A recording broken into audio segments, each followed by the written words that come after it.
Hi guys, and welcome back to my YouTube channel. So I've been making a few videos on leaseholds, the pros, the cons, why I wouldn't buy some. There's been comments on my videos of people talking about you should stay away from leaseholds, you shouldn't buy one. And I've actually made it clear that I personally wouldn't buy another leasehold. However, there is a strategy that can actually be extremely profitable if you know what you're doing. So stick around to find out what it is and what it involves. So the strategy I'm referring to is short leases.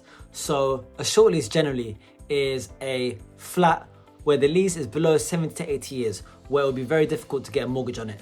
And it's actually purchasing these type of flats and knowing what you're doing, where you can add real value and actually make a lot of money. So when a lease drops below 80 years, then it really starts to lose significant value. And at that point, fewer lenders will actually provide you with a mortgage. And then below 6 years, it'll be incredibly difficult to find any lending. So generally, those type of flats are only open to cash buyers. And when it gets to 30 years or less, then most people won't even consider it at all. And ultimately, that's where the opportunity really lies. So here's the key. If you buy a short lease, extend the lease, also add refurb to it, that's when you can actually add a lot of value to the property.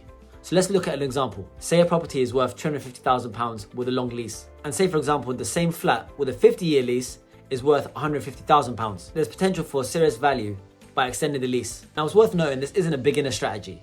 So it's worth knowing your numbers and consulting the right people where you can. So this is how it works. You find a short lease property at a discount. So this is typically when the seller is motivated, they want to sell it, and they do not want to go through the hassle of extending the lease. And then you want to check the lease extension cost as well. So this is super important. Factors like the lease length, the lower the lease, the more costly it's going to be to actually extend it. You want to make sure you negotiate with the freeholder as well to understand what the process will be for extending that lease. And then at that point, when you've been able to extend the lease, you can then refinance the property or sell it. Because once it's extended, the property value should then jump. So let's look at an example just to see how this would work in essence. So let's use the example that we mentioned earlier in the video. So you've got a flat which is worth £150,000 and it's got a 50-year lease. Now to extend the lease, let's say this is £40,000 and a light refurb costs £10,000.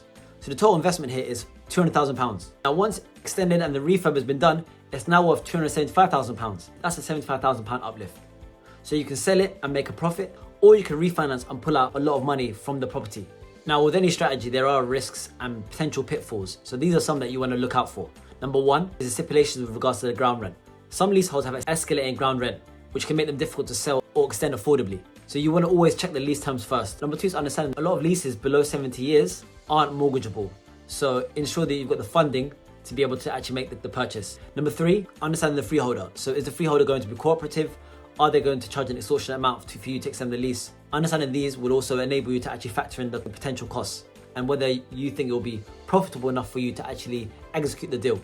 And number four, delays in legal costs. So extending the lease can sometimes take a long time.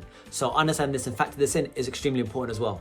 So is this strategy worth it? If you know how to run the numbers, have a good solicitor, and you can move fast on deals, then potentially. Then short-term leases can be a hidden goldmine. What do you think? Do you think short-term leases is a good strategy, or do you still think leaseholds are too much hassle? Drop a comment and let me know.